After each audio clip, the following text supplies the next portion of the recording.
Yo creo que el Hospital Infanta Cristina es un hospital universitario. No lo creo, es un hospital universitario. Salvo que hayamos engañado a generaciones de ciudadanos y ciudadanas que han estudiado allí, a los que le hemos dicho que aquello era un hospital universitario. Lo construyó el Ministerio de Educación y Ciencia.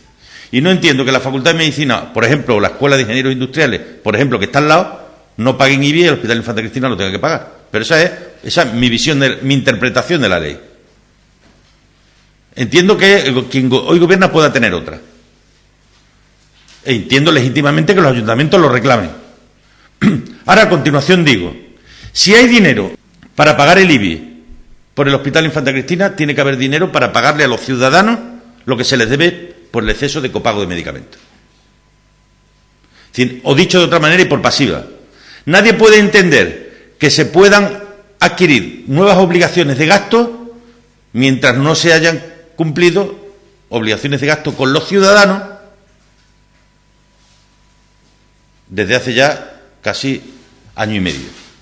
Porque sigue habiendo mucha gente en Extremadura hoy que no han cobrado ni un solo euro desde que en julio del 2012 se pusiera en marcha el copago del medicamento. No solo no le pagan el exceso de copago, sino que ahora se lo han aumentado. Dice, no, es que es muy poquito, el IPC es un muchito, que coila poquito, es mucho.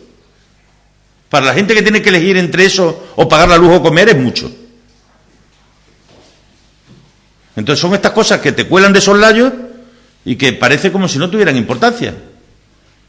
O sea, los salarios bajan y el copago sube.